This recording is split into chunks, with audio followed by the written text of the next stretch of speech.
ले वृंदावन धाम अपार रखे जा राधे राधे वृंदावन।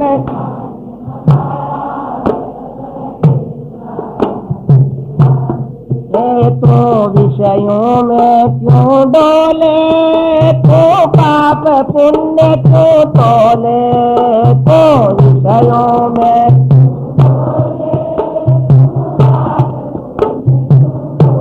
ये सबसे पावन राधे नाम रखेंगे राधे राधे सबसे।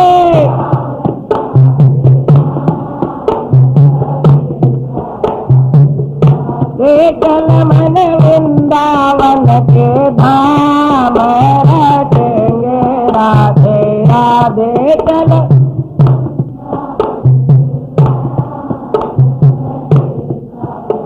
और ये वृंदावन बिहारी लाल की। कोई किसी से बोलना नहीं, अपने अपने सिर के ऊपर अपने अपने सामान रखे हुए हैं और गोपिकाएं तो कीर्तन करती हुई जा रही हैं। सब सखियों में राधे जी बड़े हैं, सब सखी जो तारों में चंदा भजो रे मन गोविंदा नटवर नागर।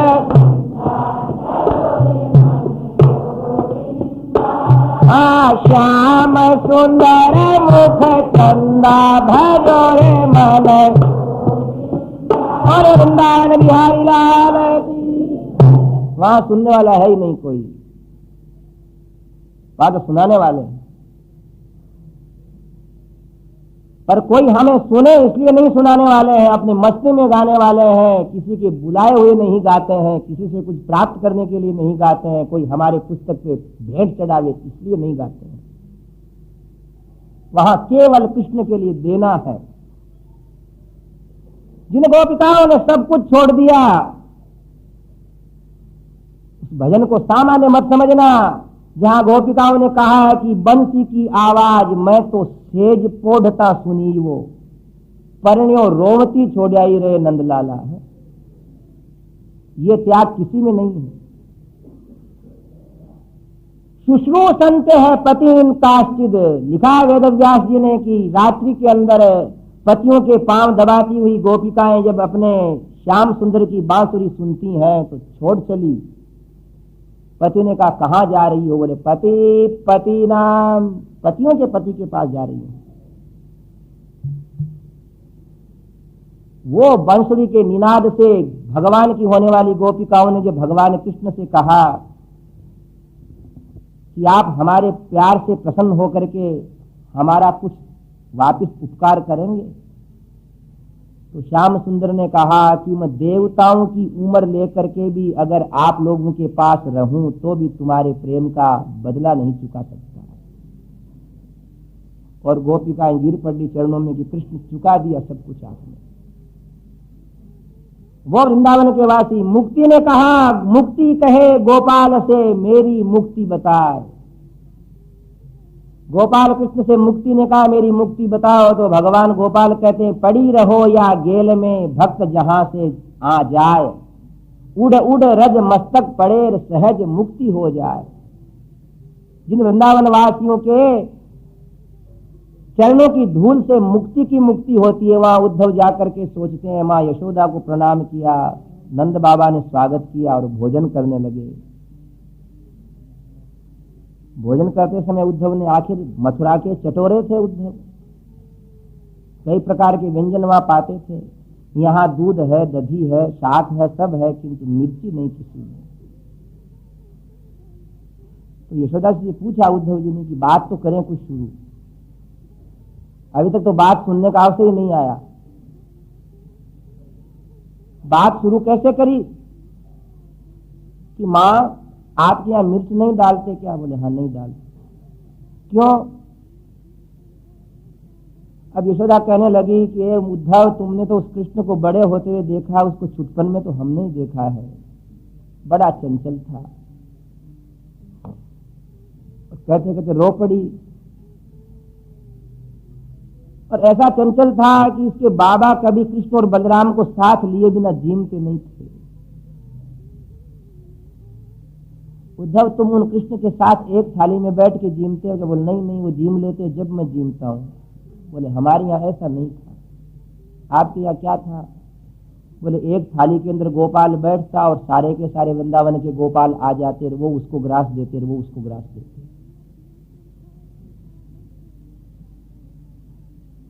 बोले अम्मा बाहर हल्ला काहे का हो रहा? बोले उसके मित्र तुम्हारे दर्शन करने के लिए आए हैं सब। कौन से मित्र? बोले जिनने उनके साथ थाली में रोटी खाई है।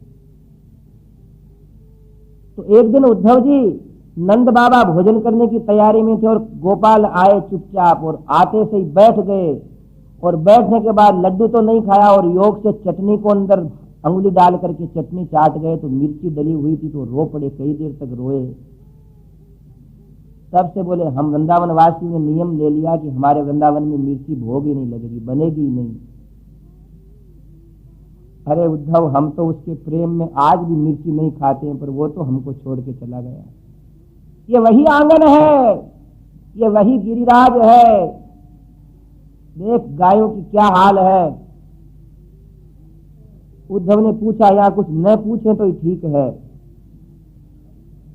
प्रातः काल उठ करके देखने लगा तो वृंदावन के अंदर यशोदा के पास आकर के सोचने लगा ये क्या कर रही हैं। तो माता यशोदा हरि को जगावे, जागो उठो मोहन नैन खोलो, द्वारे खड़े गोप बुला रहे हैं, गोविंद दामोदर माधवेति, हे कृष्ण हे यादव हे सखेति।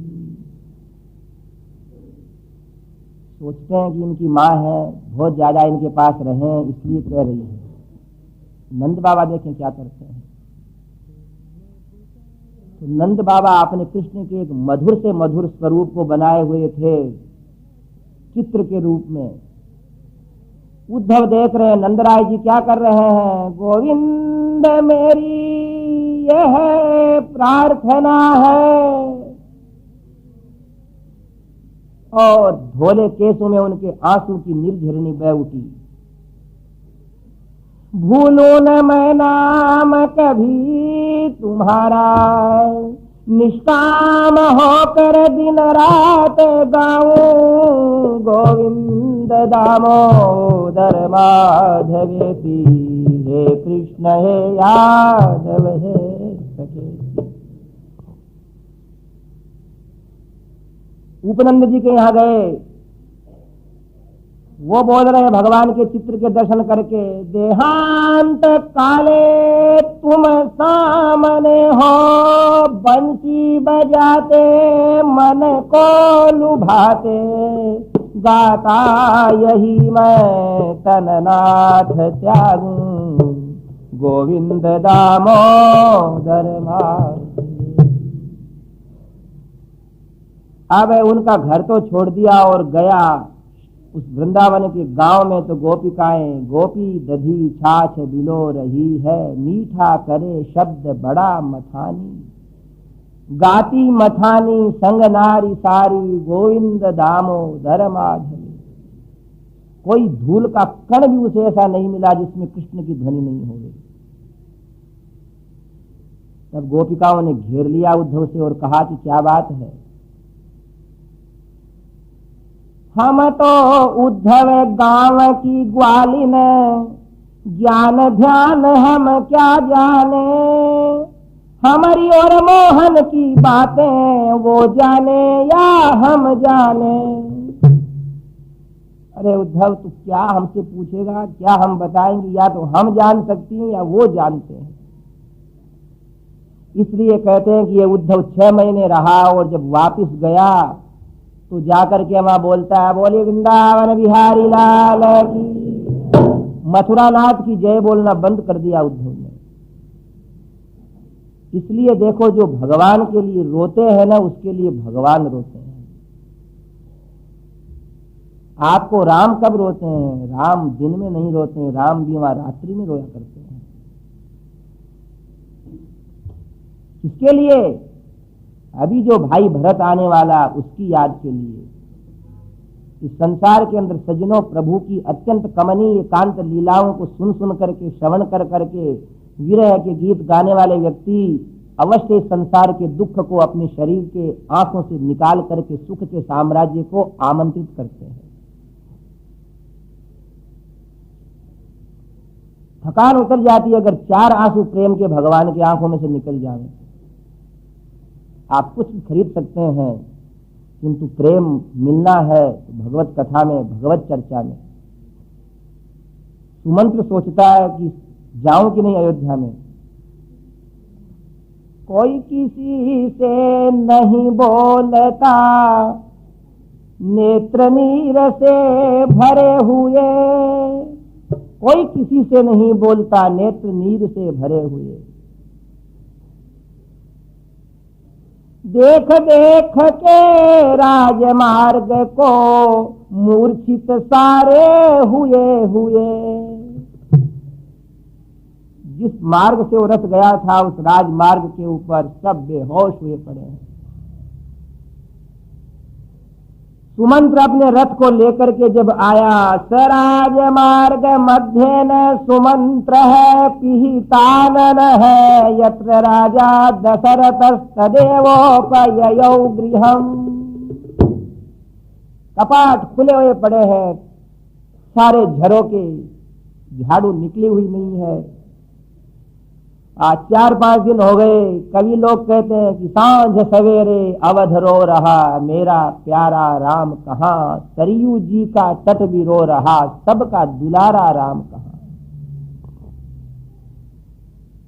सुमंत्र ने कहा है, मित्रों मेरे को मार्ग दो आने का। बोले उसको मार्ग दिया जाएगा सुमंत्र, जो हमारे जीवन धन को रथ में बैठा करके लाएगा। हम इसी आशा से यहाँ सोए थे कि तुम किसी तरह समझा बुझा करके उनको ले आओगे, पर हे सुमंत्र, तुम भी निर्दयी हो गए कि उनको छोड़ आए। मालूम पड़ता है कि तुम्हें भी केकई से डर लगता है। सुमंत्र नीचे गिर के उन पास आकर के कहने लगा कि तुम लोगों को जैसे नींद के अंदर भगवान छोड़ करके चले गए, वैसे मेरे रथ का मुंह अयोध्या की तरफ करके, घोड़ों का मुख अयोध्या की तरफ करके मुझसे कहते हैं कि हे सुमंत्र, जैसा मेरे प्रति तुम प्रेम दिखा रहे हो, मेरे चरणों की सौगंध है, वही प्रेम राजकुमार भरत के प्रति दिखाना और चले जाओ। आ गया मैं भी। अब तो जब धीरे धीरे दशरथ के उधर पधारे, तब सोचते हैं कि क्या कहूंगा उनसे। प्रत्यास्वस्तो यदा राजा मोहात प्रत्यागत स्मृति, तदा जुहाव तम सूतम राम वृत्तांत कारणात्। सेवकों ने कहा, महाराज सुमंत्र आए हैं। सुमंत्र आकर के खड़े हो गए। महाराज दशरथ दुखी थे,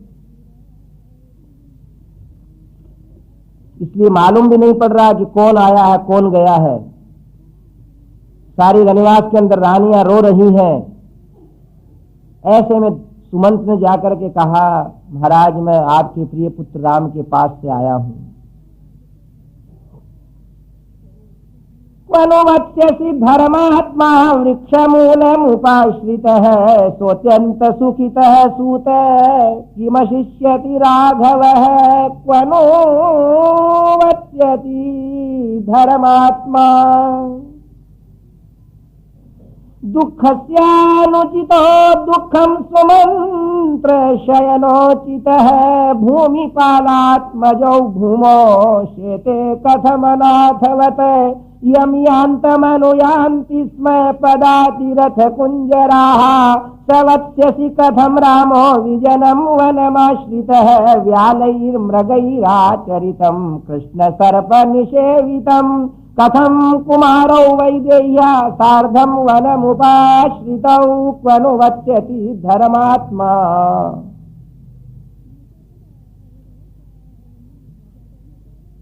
बरबस आंसू बह रहे हैं महाराज दशरथ के। और पहला शब्द क्या कहा? मेरा बेटा नहीं कहा सुमंत्र, वो धर्मात्मा कहाँ रह रहा है। जिसके साथ हजारों हाथी घोड़े पैदल लोग जय जयकार करके चलते थे, संभव है मेरे उस मधुराति मधुर राम को देख करके वन के पशु पक्षी उनके साथ चलने लगे होंगे। ऐसे जंगल के पशुओं को भाग्यवान बनाने वाला और मुझ पिता को अपने वियोग के दुख को बढ़ाने वाला मेरा पुत्र हे सुमंत्र जंगल में कहां सोया है। भयंकर वन में लौटते हुए चलते हुए सांप, बोलते हुए बड़े बड़े कठोर पक्षी, उस वन के अंदर मेरे पुत्र को कोई कष्ट तो नहीं हुआ। सिद्धार्थ खलु सूतत्वं येन दृष्टौ ममात्मजौ वनान्तं प्रविशन्तौ तौ अश्विनौ इव मंदरम। सूत कि जैसे सिंह एक वन के अंदर प्रवेश करता है, निडर होता है, उसे कोई भय नहीं रहता है, वो सिंह कहलाता है। महाराज अभी अपने पुत्र का स्वभाव याद करके दुखी होते हुए भी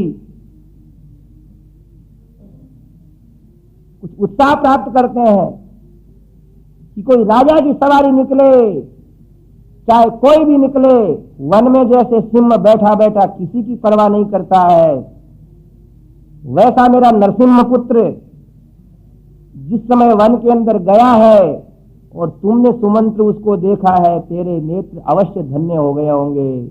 मेरे प्रिय पुत्र राम के समाचार कहो। हे सुमंत्र, जिस राम के वियोग के अंदर अयोध्या के अंदर मंगल वाद्य बजना बंद हो गए हैं, और जिस राम के वियोग में सुमंत्र मैं अब 2-4 दिन का मेहमान हूं, उस मुझे कुछ उनके समाचार कहो। तब सुमंत्र ने कहा, महाराज लक्ष्मण के बनाई हुई तृण की शैया के ऊपर श्री राम विश्राम किए हैं, कंदमूल फल खाए हैं, और उनने बड़का दूध बना करके जटा ऋषि महात्माओं जैसी बना ली है, गंगा पार पहुंच गए हैं। अत्यंत कमनीय स्वरूप वाले राम को जटाजूट बांधने की बात सुनकर के महाराज दशरथ कहते हैं कि जिस समय मेरे को घर छोड़ करके जटाजूट बांधना था, उस समय यहाँ की प्रजा का प्राण धन जटाजूट बांध करके अगर चला गया है वन में, तो सुमंत्र मैं गर्दन गिराता हूं। तुम लोग मेरे को संभव है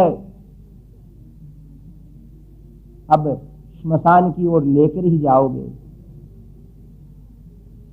लक्ष्मण ने क्या कहा है?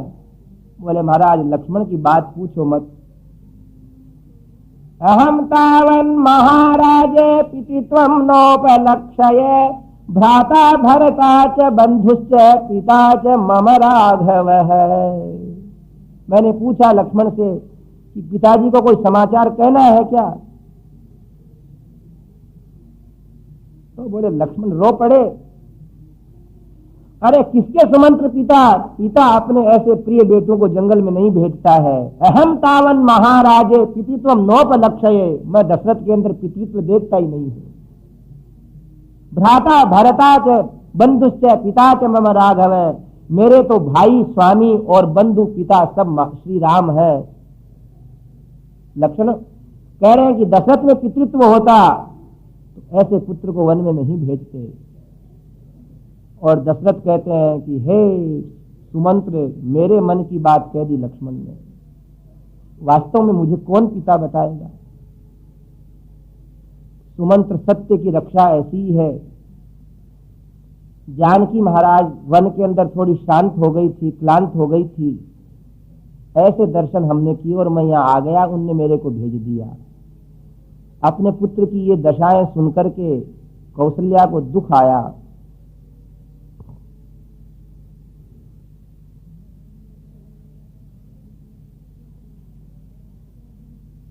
और उनको बड़ा विचार हुआ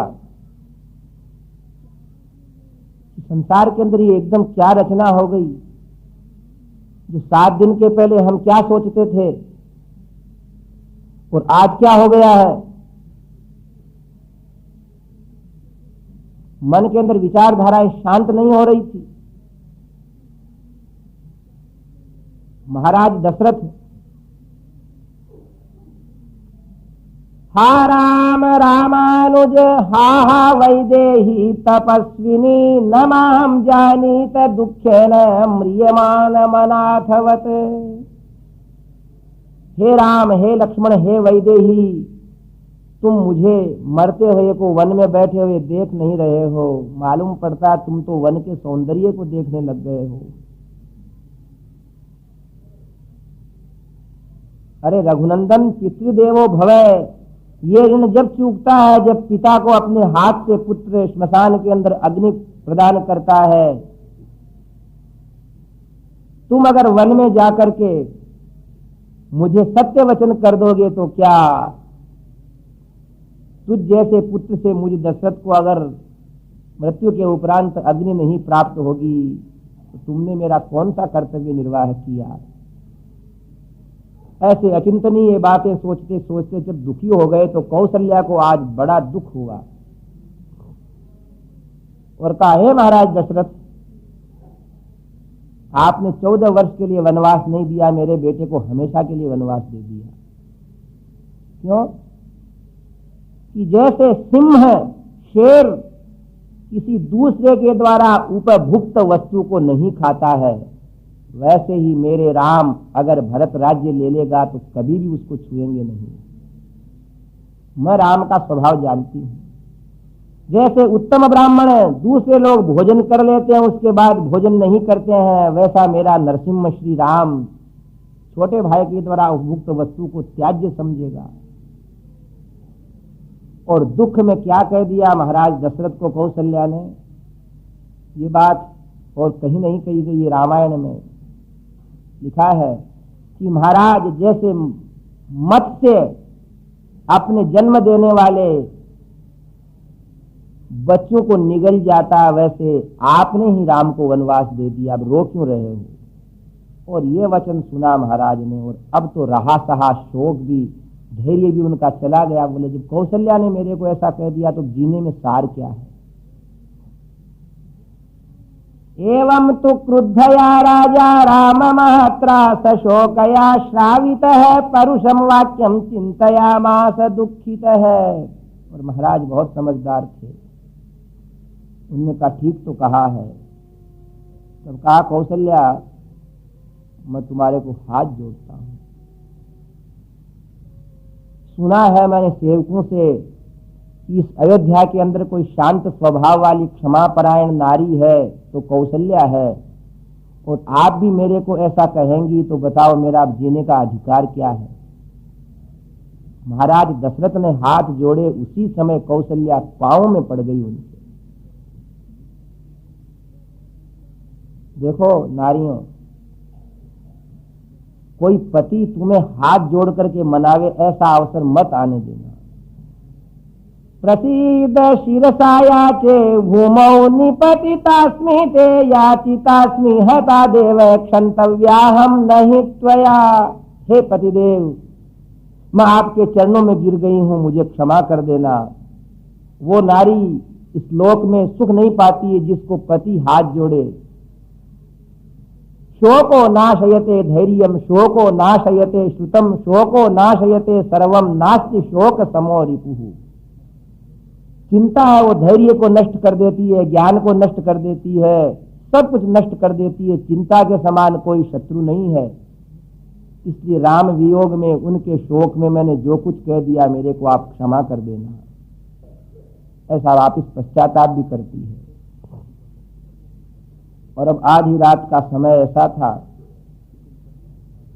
सुमित्रा केकई भी सो गई। केकई तो थी नहीं वहां। महाराज दशरथ कहते हैं, स राजा रजनीम षष्ठीम रामे प्रभु राजिते वनम अर्धरात्रे दशरथ है सो स्मरत दुष्कृतम कृतम प्रतिबुद्धो मुहूर्तेन शोकोपहत चेतन अथ राजा दशरथ सचिंतामभ्यपद्यत। महाराज दशरथ ने अब शुरू किया कौशल्या से कहना कि देवी, आज राम को प्रस्थान किए हुए कितने दिन हो गए? बोले 6ठा दिन है महाराज। बोले मेरे लिए तो कोई महान दुख का युग बीत रहा है। कौशल्या, अब मेरे को जाना पड़ेगा, क्योंकि मैं भूल गया, आज मेरे को वो घटना याद आई। वो श्रवण की कथा आ रही है। श्रवण की कहानी सुनता है, पत्थर भी पानी बनता है। ऐसी कथा है। महाराज दशरथ ने दुख की चीत्कार किया, अरे कौशल्या, बोया बोया पेड़ बबूल का तो आम कहां से खाए। जब मैं युवक था और तुमसे मेरा विवाह भी नहीं हुआ, उस समय शब्द भेदी बाण सीखने के लिए मैं चलाने के लिए रात के अंदर नदी किनारे जाता था। और बात ऐसी है कि एक माता पिता का पुत्र जिसका नाम है श्रवण, तो देखो वाल्मीकि रामायण में लिखा है कि इसके पिता तो थे वैश्य और मां थी इनकी छोटी जात की, पर इनकी जाति जो है ना वैश्य ही है, तृतीय वर्ण। जब इनने घर छोड़ दिया, इसलिए घर छोड़ने वाले का नाम श्रमण हो जाता है। और लोक के अंदर इसका नाम सरवण सरवण हो गया है। जो घर त्याग करके बाहर वन में जीवन ऋषि महात्मा जैसा बिताने लग जाए, उसको श्रमण कहते हैं। तो घर क्यों छोड़ दिया? अंधे थे माता पिता, और उसका एक कर्तव्य था कि वो रोज माता पिता के पास सायंकाल थोड़ी देर बैठता था और बैठ करके उनसे कुशल पूछता था। देखो, माता पिता को वृद्धावस्था में थोड़ी देर बैठ करके उनसे बात कर लेने से ही सब प्रसन्न हो जाते हैं। जो 2 मिनट भी बैठता नहीं है, वो व्यक्ति सुन ले कि फिर वो ठीक नहीं है, क्योंकि मां है। एक मां ने अपने बच्चे को इतना कुशल बनाया, कलेक्टर बना दिया, बहुत बड़ा आदमी बना दिया। उस लड़के ने क्या किया? अपने माँ के लिए रसोई बनाने वाली रख दी, कपड़े धोने वाली रख दी, बर्तन मांजने वाली रख दी, सेवा करने वाली रख दी, और कहा माँ देख, मैंने तेरा सारा कर्जा चुका दिया। माँ ने क्या किया? एक दिन उसकी पत्नी जब पीहर गई हुई थी और वो आकर के 11 बजे अपने कमरे में सो गया, नींद आ गई, तो एक पानी का लोटा लेकर के उसकी टेबल पे रखने गई और लोटा ढुल गया। लड़के ने कहा माँ क्या कर रही है? बोले बेटा, तेरे को रात में प्यास लगे इसलिए मैंने पानी का लोटा भर के रखा है। बोले माँ, लोटा तो मेरे ऊपर ढुल गया। कोई बात नहीं, मेरे को प्यास नहीं लगेगी, मेरे को जरूरत नहीं है। यूं कह करके वो लड़का दूसरी रजाई ओढ़ करके सो गया। थोड़ी देर के अंदर माँ फिर लोटा लेकर के आई और जान के ढोल दिया। बोले माँ क्या बात है? बोले तेरे को प्यास लगेगी। अरे माँ, यह माघ पोष का महीना चल रहा है, ऐसी ठंड के अंदर पानी से क्या मैं मरूंगा पी करके? तू आज मेरे को सोने नहीं देती है। आजकल तुम पागल तो नहीं हो गई है? तेरा दिमाग ठीक नहीं है।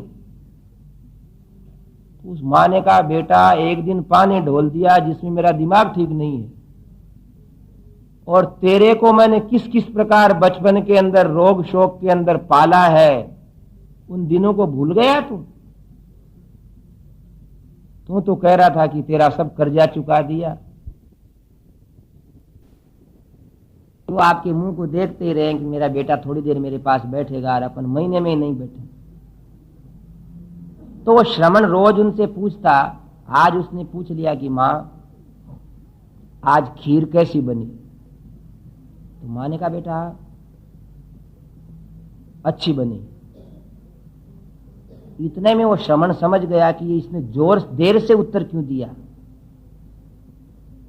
तो पिताजी से पूछा, पिताजी मैं रोज एक मीठा भोजन बनाता हूं, मेरी दुकान चलती है, कमी नहीं है। तो माँ बाप ने कहा, बेटा तो सब कुछ बनाता होगा, बाकी हमको तो जली भुनी सूखी पाकी रोटियां मिलती हैं। तब उसने सोचा, अरे जब ये मेरी पत्नी मेरे माँ बाप की सेवा नहीं करती है तो रात के अंदर कावड़ बना करके उनको बैठा करके चल पड़ा। वो श्रमण हो गया। ये न माता पिता सेवया पूजितो तेन काशी अयोध्या गता वानवा। जिसने माता पिता के आशीष ले लिए फिर वो काशी अयोध्या जावे या न जावे, छोड़ दिया। करने को चारों धाम अमर कर नाम सरवण ज्ञानी। चल दिए वो तीनों प्राणी, चल दिए। सरवण की कहानी सुनता है, लोहा भी पानी बनता है। हो जाए पिघल करे पत्थर भी वहां पानी। चल दिया वो तीनों प्राणी, चल दिए। महाराज दशरथ कहते हैं कि कौशल्या, इधर क्या होता है, सरयू के किनारे ही श्रमण और उनके माता पिता रह रहे हैं। रात में बहुत वर्षा हुई, दिन भर वर्षा थी, पानी ला नहीं सके नदी से, आज प्यासे मर रहे हैं। रात बीत गई, आधी रात हुई। माता पिता ने कहा, बेटा श्रमण पानी पिला। उन्होंने कहा, पिताजी आधी रात हो गई है, थोड़ी देर और आप रुको। आधी रात में जल को छेड़ना ठीक नहीं, अंधेरा भी बहुत है, अमावस्या की रात्रि थी। अब माता पिता को गुस्सा आ जाता है जब हल्ला करते हैं। वो कभी माता पिता कठोर बोले तो संतान को यही समझना कि भाई इनको या तो भूख लगी या प्यास लगी या इनके अनुकूल नहीं हुआ है कुछ। उनकी तरफ आंख मत निकालो, अनुकूल काम करने की चेष्टा करो। तो श्रमण ने सोचा, बहुत देर से ये कह रहे हैं, भगवान रक्षा करेगा, चलूं मैं। 2:30-3 बजे थे और अमावस्या के रात्रि को बिल्कुल अंधियारा था। तो कुमार दशरथ उस समय एक पेड़ के ऊपर आसन लगाए बैठे हुए थे, धनुष के ऊपर तीर लगा हुआ था और सोचते हैं कि नदी में कोई पानी पीने आएगा प्राणी और उसके पीने की ध्वनि सुनते से ही मैं उसको मार दूंगा। अगर ध्वनि के ऊपर मेरा बाण जाएगा और पशु मरा हुआ मिलेगा तो मैं शब्दवेदी बाण का योद्धा माना जाऊंगा। महाराज दशरथ कह रहे हैं कि कौशल्या, मैं वहां बैठा था और मेरे को वहां पानी के अंदर व्यक्ति पानी पी रहा है, जानवर पानी पी रहा है, ऐसी ध्वनि सुनाई दी। सरमण ने घड़ा डुबोया है, राजा ने तीर संजोया है। राजा ने सोचा कोई पीवे जानवर पानी, चल दिए वो तीनों प्राणी। राजा ने सोचा कि कोई व्यक्ति पानी पी रहा है, कोई जानवर पानी पी रहा है।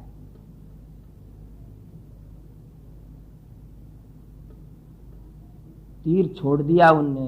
राजा ने तीर को छोड़ा है, सरवण का सीना तोड़ा है। डब डब की आवाज हुई, उसने अपना कमंडलू भरा और जूं ही उठने लगा, इधर से तीर छूटा और उस श्रमण कुमार के कंठ के अंदर घुस गया।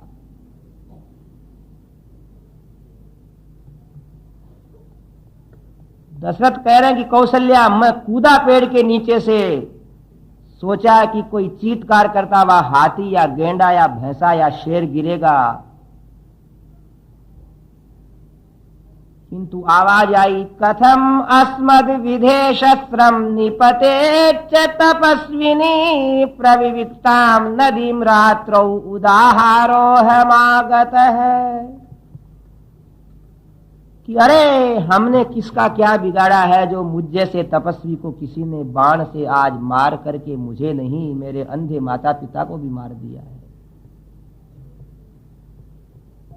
कौशल्या मैंने धनुष बाण तो फेंक दिया और अपने प्राणों को किसी प्रकार धैर्य देते देते जब पास में गया तो एक ऋषि का स्वरूप बनाए हुए युवक वहां मछली की तरह तड़फड़ा रहा था, जिसके शरीर से निकले हुए खून में उसके वस्त्र रंग गए थे। इसलिए कहते हैं कि तीर से निकला हुआ, धनुष से निकला हुआ तीर और मुंह से निकली हुई जबान कभी वापस नहीं हो। महाराज कहे ये ठीक हो जाए, ठीक हो जाए, पर कौशल्या क्या ठीक हो जाए।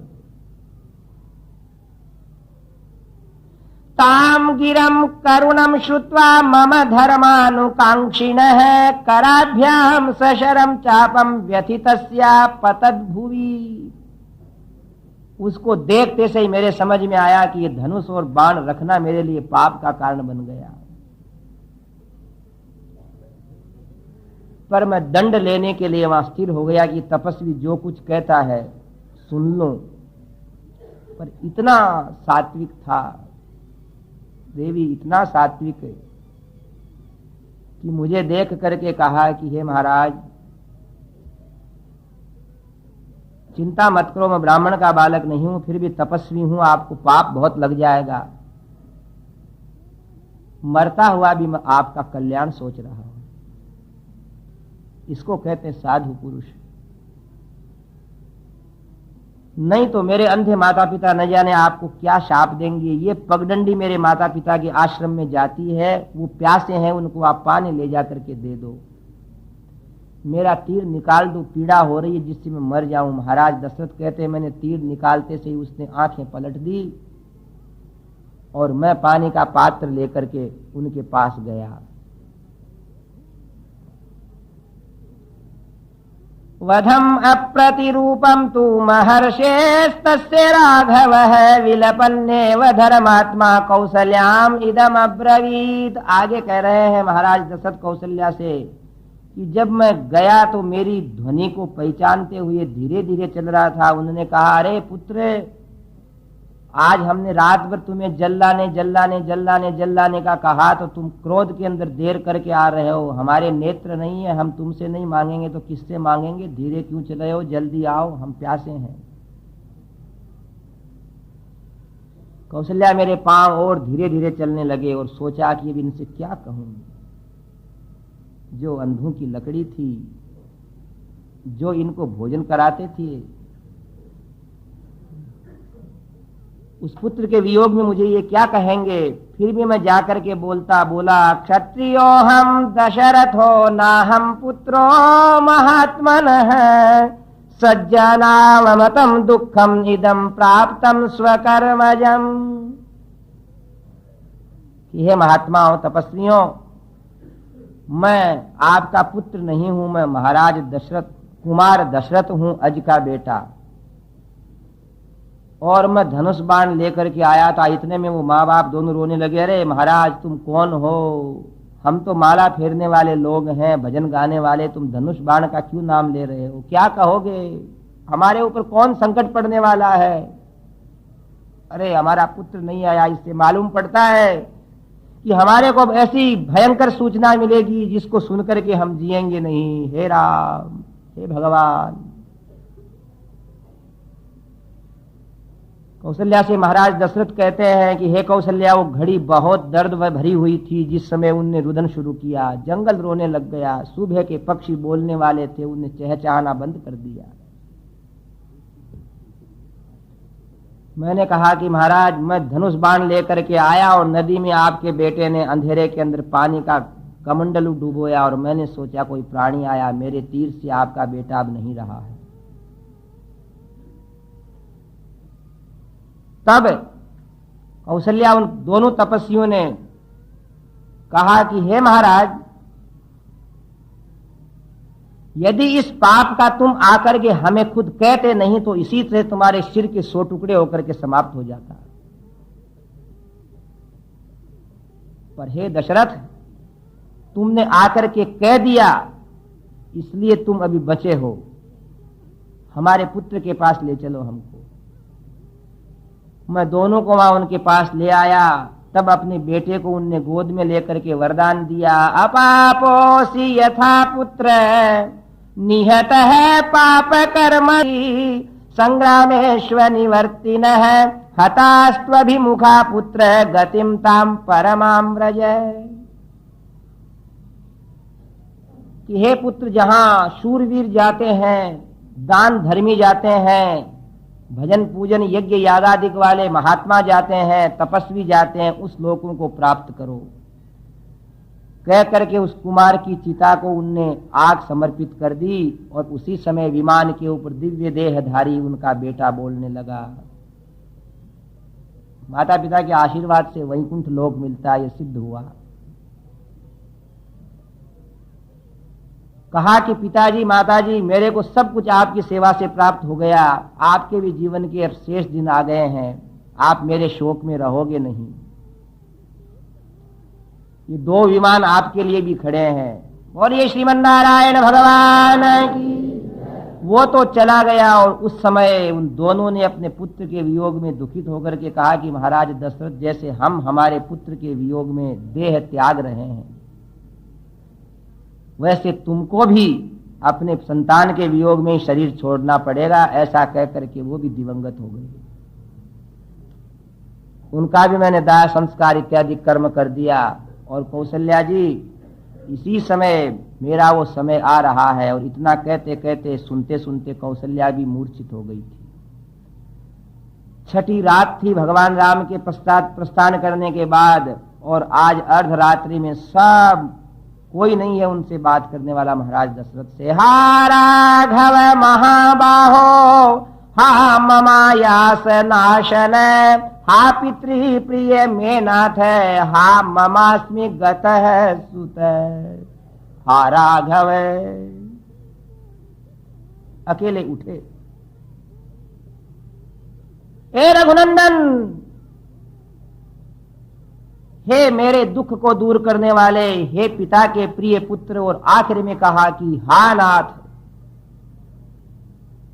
हे रघुनंदन तुम कहां हो। ऐसा कह करके मैंने राम जी को वनवास दे दिया, वो चले गए।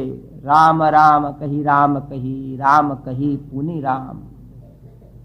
ऐसा कह करके अपने शैया से उठे हुए महाराज मूर्छित होकर के शैया पर ही ऐसे गिरे कि पुत्र के वियोग के अंदर अब उनका शरीर वापस उठने वाला है नहीं। रघुकुल रीति सदा चली आई, प्राण जाय पर वचन न जाई। पालन करना तो धर्म बहुत कठिन होता है, किंतु प्राणों को भी त्याग करके सत्य व्रत की रक्षा करने के लिए महाराज दशरथ इस देह को आज अयोध्या के इसी राजप्रासाद में प्रभु चरणों में समर्पित कर देते हैं। प्रातः काल जब सारे लोग जग करके महाराज को इस प्रकार मृत देखते हैं, सारी नारियां रो पड़ती कि हे कैकेयी तुमको क्या फल मिला। मंत्रियों को मालूम पड़ते से एकत्रित होकर के तेल को एक कड़ाह में, तेल के कड़ाह में महाराज दशरथ के शव को रखते हैं। और आगे जिस प्रकार भरत बुलाए जाएंगे, भगवान राम को लेने जाएंगे, ये कथा मध्याह्न में अपराह्न में 2:30 बजे शुरू होगी। अब आप लोग कीर्तन करके पधारे हैं। श्री राम जय जय राम, हम श्री राम जय जय राम, हम सीताराम जय सीताराम, हम सीताराम जय सीताराम, हम सीताराम जय सीताराम, हम श्री राम जय जय राम, हम श्री राम जय जय राम, हम श्री राम जय जय राम। और ये राजा रामचंद्र भगवान की पावन संधि योगम समुपनतो, सारे काव्य के नियमों से अलंकृत रघुवर चरितम मुनि प्रणीतम 10 शिरसश्च वधम निशामयध्वम। कुश और उद्धव गाने के पहले, रामायण गान करने के पहले